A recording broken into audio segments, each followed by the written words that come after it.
Have you always wanted to be an effective negotiator? Whether you're bartering over a house or a car or even something small. In this video, and I apologize if it's gonna be long, but it's gonna be 16 secrets that are actual real life negotiating tactics. Some of these are ethical, some of them are non-ethical. For me personally, I always employ the ethical ways to negotiate. I am a Christian first and foremost, and I want you to keep that in mind. So with this information, please do not use it to exploit people, but rather use it to add some good to the world. And also be aware of these unethical tactics so that you can have your guard up when you're about to start your negotiation. Now, the cool thing about these 16 negotiating secrets that I'm going to share with you is that I've actually applied these. Less than 24 hours ago, I was purchasing a used car. I actually ended up purchasing this car and I am very, very happy with this purchase. The price, the product, but the entire process was somewhat funny because I know negotiating tactics. I've been trained in negotiations. And I could observe in this fellow that he was employing these exact same tactics. And so I thought to myself, I have to create a video for my wonderful friends, family, and fans out there about how these tactics and techniques actually work. Because some of these techniques that this guy used were not ethical and they drove me absolutely crazy. So I want you to have your guard up, but I also want you to know that I have actually employed these exact techniques in a real situation. If you'd like to look them up, they're called Northwest Motorsports. And when I was first growing up, I hated salesmen. You know, that was like a dirty word. It's like, well, he's just being a salesman. But in fact, just like lawyers and dentists and doctors, there are good salesmen and there are bad salesmen. The point of sales is to identify a problem, and you as a salesman find the solution and you provide that solution. Now, whether or not you make a buck off of that solution should be secondary. However, if you force your solution onto the problem, that's when it becomes unethical. And that's the same in negotiating. If you are just trying to walk away from a negotiation by winning and coming out ahead, and then the other person is exploited in some way, then that's not negotiating. You're just being a jerk. The point of negotiating is where both parties walk away with a win-win situation. Let's see if we can't just brainstorm and find some creative alternatives that are win-win. Win. Yes, thank you, Pam. So have that in mind as we're going through some of these techniques. The first technique is called physical attachment, and this is absolutely classic. In every single car dealership that you go to, they will try to get you into a vehicle. At Northwest Motorsport, we actually showed up and they said, we don't need your driver's license. We're pretty chill around here. Which on one hand was kind of cool, but I saw what they were doing. They were just trying to get us into the vehicle as quickly as possible so that there is this physical attachment to the vehicle. And let's be honest, we're much less likely to buy something that we haven't actually driven. In all fairness, they're trying to get us physically attached to the vehicle. But just keep in mind that as a negotiator yourself now, if you can get someone physically attached to something, holding it, even just hand it to them, all of a sudden they're much more apt to make an offer and that negotiation will go somewhere. Now, the next thing you need to know is the question, what are you looking for? Now, this is a very, very broad question, and you may think, well, the salesman is just trying to identify what the problem is so that he or she can provide a viable solution. Hey, what are you looking for? But pay very close attention to that answer that they give. So let's use a real world example. Hey, my name's such and such. What are you guys looking for? Well, we're looking for something with great gas mileage and offers a pretty decent amount of protection. Well, hey, you know what? We've got some SUVs over here. They've got some fantastic protection. They'll protect your family, put car seats in there. People can hit you and it'll just feel like a BB bouncing off the Rock of Gibraltar. And we're like, wow, fantastic. That is so cool. And we go and we see all these vehicles that will protect my family. But wait, what about that first thing that I said, which was great gas mileage? He totally just kind of bounced off of that. Be aware of the answer that they give The point of asking, what are you looking for, is to, yes, identify what they're truly looking for, but if in fact they just provide part of the solution, have the guts to say, you missed the first part of that. It has to have good gas mileage, which, by the way, we ended up getting an SUV hybrid, and it serves both of those purposes. Great. Very, very happy with my purchase. The next thing you need to know is add-ons. And this is very unethical. I can't stand when salesmen do this. And in my own line of work of Knox Studio, where I produce film for other nonprofits, I am completely upfront. And even if they have it posted, we're transparent with our pricing. Northwest Motorsports is not transparent with their pricing. This is only $8,000, plus taxes and fees, but we'll get you out the door. Just sign right here. Like, wait, back up. Did you just say plus taxes and fees? And that is the principle of add-ons. They also call this terms. You're changing the terms of the agreement, these hidden features. And I do not recommend doing this because you're going to lose a lot of trust. And let's be honest, you're kind of a jerk when you say, oh yeah, it's $8,000, and then you're like, wait a sec, the final paperwork has this being like 10 to 15% more. And they go, well, that's conventional in all car industries, you moron. Oh, come on, I'm a consumer, I don't sell cars for a living.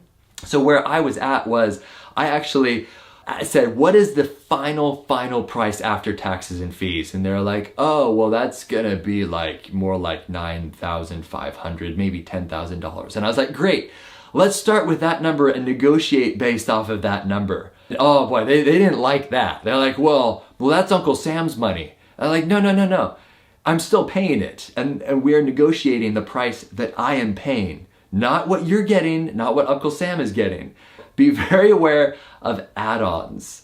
Some of them can be ethical, some of them can be unethical. For Knox Studio, my own example of my ministry of Knock, I say, look, film production is going to be $1,000, but keep in mind, we have to fly to Cambodia. That's going to be like $2,000 worth of plane tickets. I want you to know that.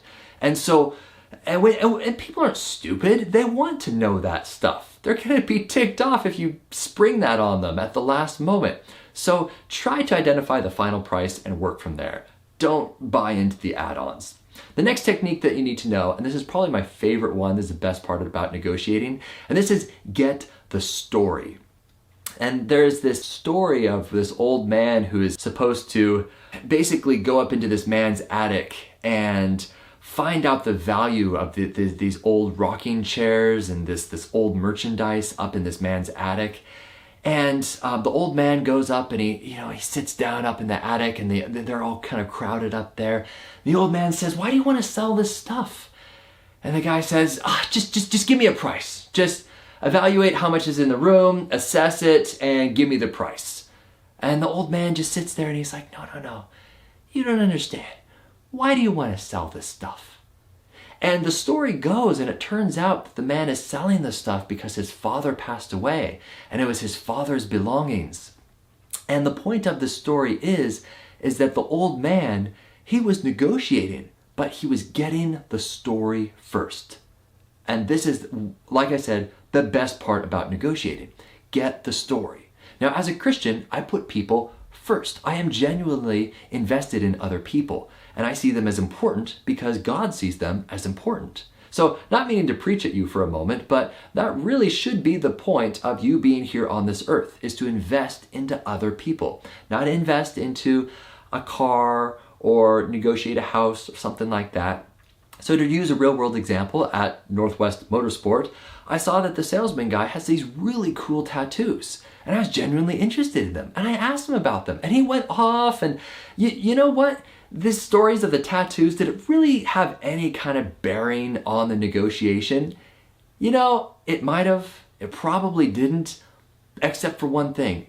It made it so much more enjoyable. And now, if I were to run into him on the street, which he lives somewhat locally, if I were to run into him on the street, I'll be like, hey man, how's your tattoo artwork going? And I'm genuinely interested in that. So get the story. I know it's going to take longer to get the story, and you're probably just going to want to be in and out, but get the story. And this is absolutely paramount in all cultures as well. I've used this technique in Africa, in Asia, in Europe, all over the world. these street vendors who are just kind of glazed over and they're holding their wares and they're trying to sell these things. And I go up and I say, hey, that's a really cool painting. Thank you, yeah, 5 pesos. And I was like, well, who painted it? Like, the guy over there painted it. Great, can I talk to him about it? And you talk to them about it. And I ended up getting these pictures where the artist himself is holding the painting that he painted because I thought to get the story. And let's be honest, I haven't even put that painting up on my wall, but I remember that story because I am connected to that person. I'm walking away not just with a painting, but I'm walking away with a little piece of this man's life. And it makes it so much more enjoyable to negotiate. Get the story. Oh, the next one is somewhat manipulative. It's psychological, but I'm just gonna say it. It's called sign something. To use the real world example of Northwest Motorsports, I put an offer out on the table and he scribbled it down on the back of a piece of paper, could have even scribbled it down on a napkin with a pencil, but he then moved it back to me, slid it across the table, and he said, go ahead and initial next to it. Oh, I just signed something. Now, was I really signing a legally binding agreement? I guess we could have gone to small claims court and he could have been like, look, he initialed this napkin saying that he was going to pay this offer, but then he walked out the door, which by the way is another technique which we're going to get to in a moment that they used on me. Ha ha ha, manipulative. But anyway, the psychological effect of signing something immediately makes you think that this is official. So the sooner you can have someone sign something, and it can be anything, the more likely that they're then going to think that this is a very serious transaction that is about to take place because I just signed something. It's really weird. The next thing that you need to know about negotiating, another technique, is stating a truth. This is bizarre, but it works. People think that if they state a truth, then everything that they're going to say afterward is somehow also truthful. And this is actually a classic fallacy. If you ever study argumentation and fallacies and logical fallacies, this is employed by so many people. But a real world example of what he used was the following. Well, come on, we don't make commission off of this, so I'm on your side. Now, he was trying to state a truth, to break down barriers and allow us to be like, oh boy, he's being upfront with us right now. He's not making any commission off of this. When in reality, all I was thinking was, wait a sec, that has nothing to do with our conversation, with this negotiation right now. But he was stating a truth. And he was thinking that somehow that was going to make him be more on our team because he was stating a truth. In fact, my wife saw right through it. She said, okay, fine. If you're not making commission off of this, can you give it to us for $1? And he just laughed because he realized that we saw right through the facade and he was stating the truth just to be manipulative. The next negotiating tactic is called face-to-face. And this should be employed in every negotiation. Be face-to-face with the person.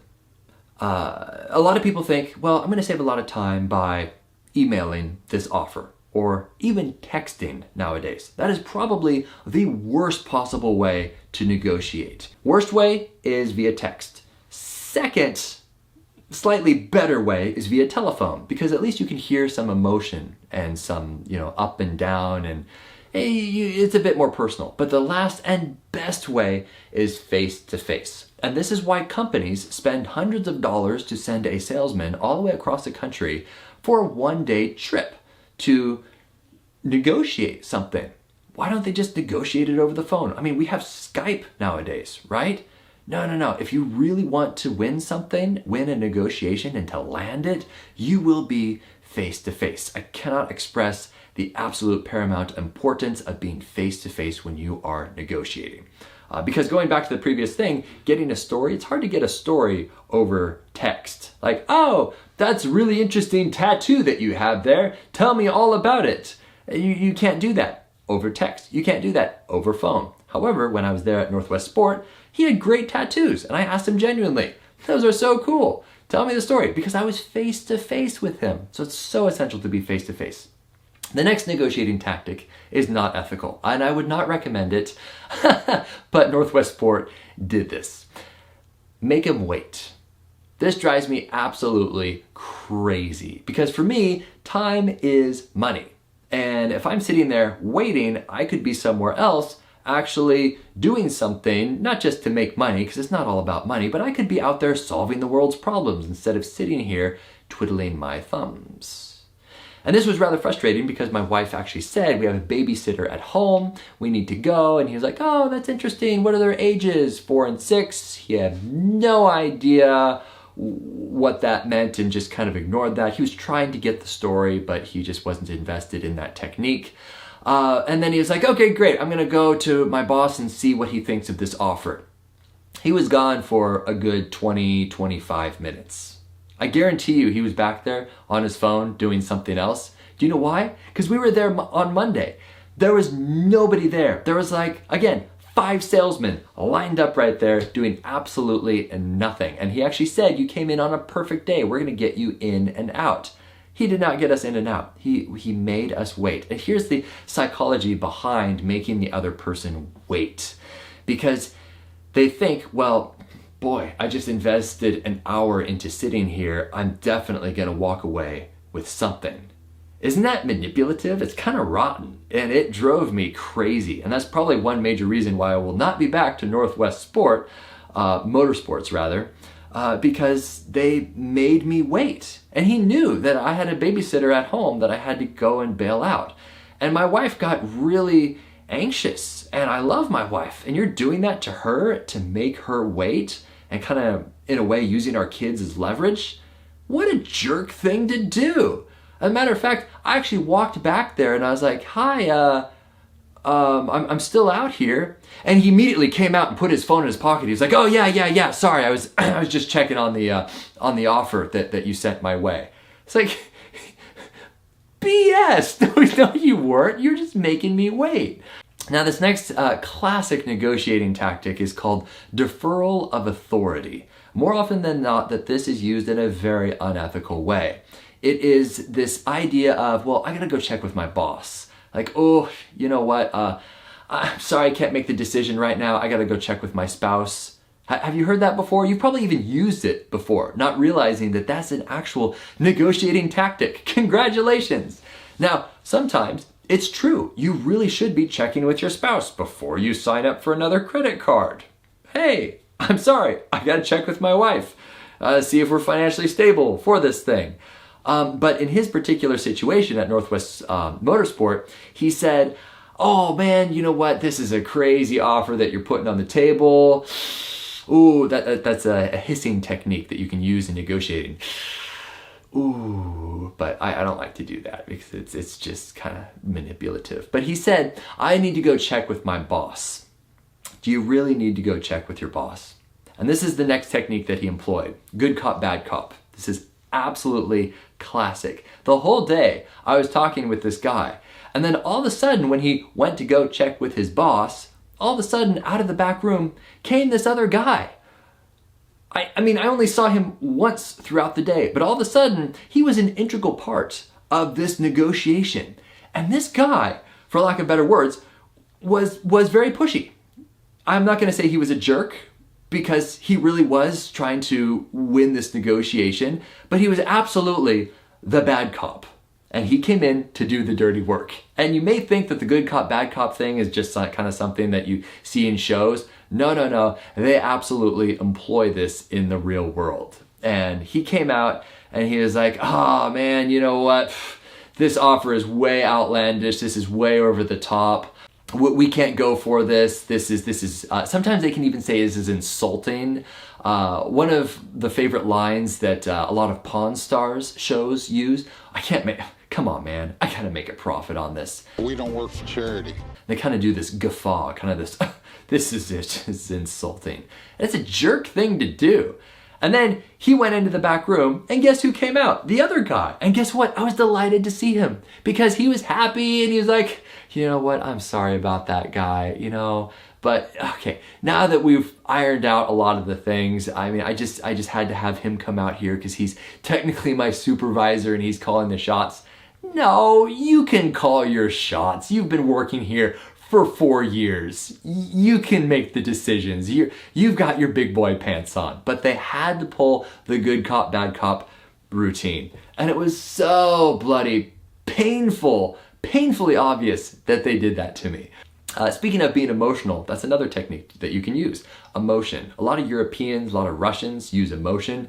Asians do not use emotion. And if you're in an Asian culture, do not get emotional, or they will be very, very taken aback, and they will never want to do business with you again. In the Asian culture, especially China, they value patience and saving face, and allow the other person to save face, which I really appreciate. I love that about the Asian culture. But when it comes to, let's say you go to France and you negotiate, don't be alarmed if someone like stands up, slams their fist on the table and yells, "I am offended!" Because that's just their emotion coming out, and that's how they negotiate. The next negotiating tactic is absolutely classic. You've probably seen this 100 times, but I have to mention it. And this is actually what the bad cop at Northwest Sport employed. He used the walk away technique. This is when we were almost done negotiating, and I was right on the edge of saying, yes, absolutely, let's do this. Do you know what he did? He said, okay, that's fine. Slammed the folder shut and started to walk away, and he said over his shoulder, I'll have Tyler give you his card. Have a nice day. He was using the walk away technique. He knew that we were right there, that we had talked about price, we talked about features, we were right there, but he had to force that technique in, one more negotiating technique. And it just wasn't necessary. And me as a person who knows that technique, I just kind of looked at him as he walked away like he was this immature little kid throwing a temper tantrum, like, fine. You know, we had this spirited negotiation. I'm just gonna use the walk away technique. Kind of like he's doing this, like, oh no, you just didn't, and he just walked away. It's like, come on, man, using the walk away technique. Now, a lot of times you can use this in foreign markets when you say, okay, look, this is my price. And if you don't like it, fine, I gotta go catch up with my tour group right here. And you start to walk away. More often than not, if they're gonna turn a profit, they'll run after you and say, okay, fine, we'll do that price. It can be manipulative and unethical using the walk away technique, but if you really are okay with walking away, then walk away.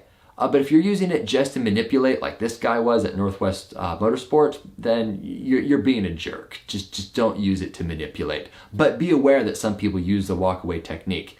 So I'm talking a lot about negotiating tactics that they employed on me, and I'm going to talk about a few negotiating tactics that I employed on them. Not that I'm a professional at this, but I have been around quite a bit all over the world. I've negotiated a lot of things. I negotiate every single day for a living. Not with the point of manipulating.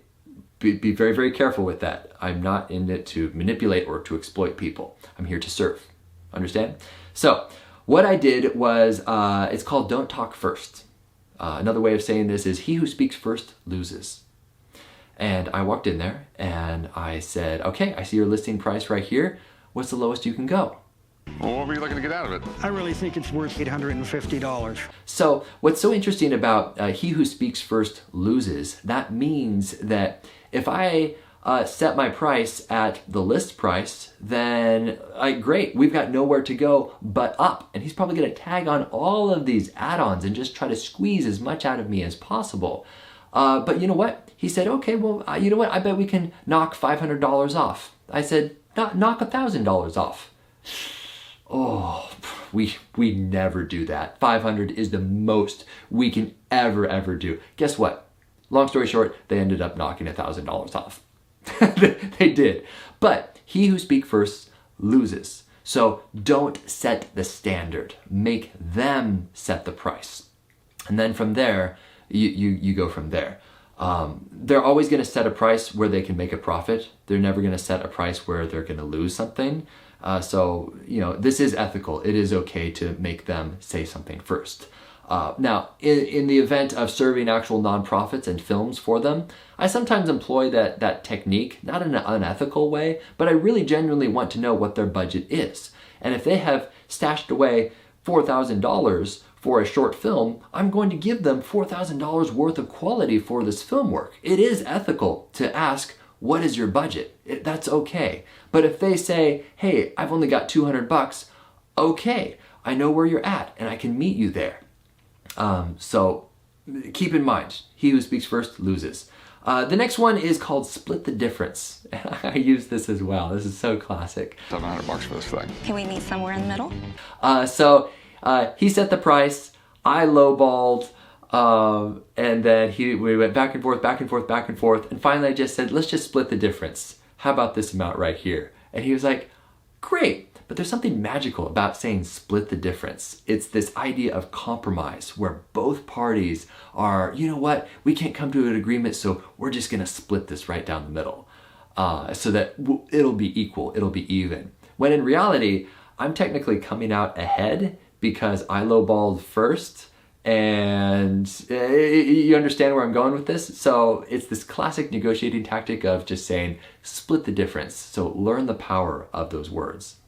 The next thing, second to the last thing that I need to share is I brought cash and I showed up with a wad of $9,000. It was uncomfortable. I withdrawing $9,000 from the ATM.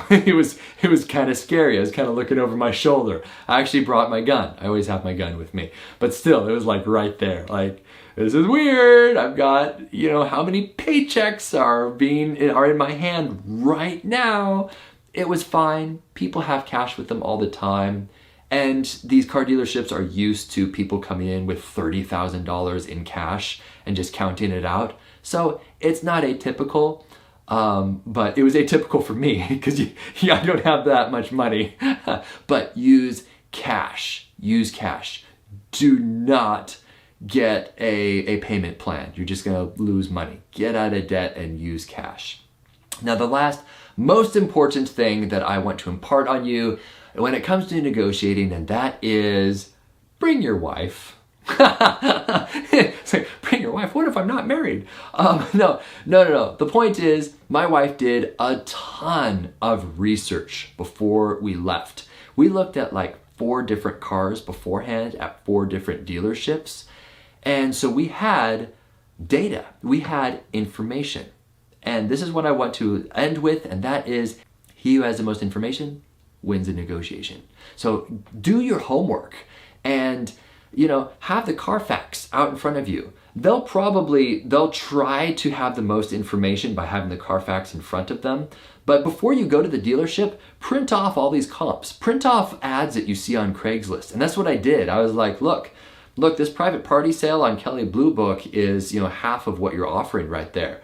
I know it's a private sale, but surely you can come down to something close to that. I had information. I did my homework.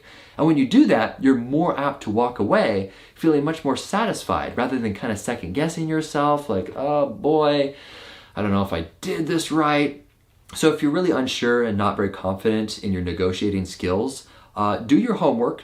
Don't overkill it. I would say that that's one fault that we did, and that was, I'd say we almost had too much information about the drawbacks on this vehicle that we were looking at, this hybrid. It's like, well, what if the battery goes out? You know, it's gonna be $2,500 to fix the battery. That's 25% of the car purchase. And we started asking all these what if questions. And so don't get into the what if cycle, because that's just going to be cyclical and toxic. So if you have too much information that keeps making you ask what if, that's an indicator that you've probably over-researched this thing to death, and just take that information, go out and negotiate. So do your homework. So those are my top 16 tips and tricks, secrets if you will. I guess they're not secrets anymore because I just made the video and told you about these things. Applying them to a real world situation, buying a used car yesterday. And I'm happy to say that I love this car. I'm very happy with the negotiation, how it eventually turned out. I'm not very happy that these people from Northwest Motorsports were employing all of these rather manipulative techniques, the good cop, bad cop, the walk away, the emotions.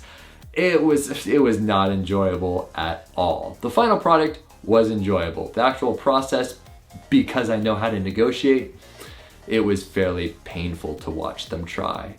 So that's it. My name is BeauCh. Take these techniques with you for the rest of your life. Go out, love people, do your homework, get the data, and get the story.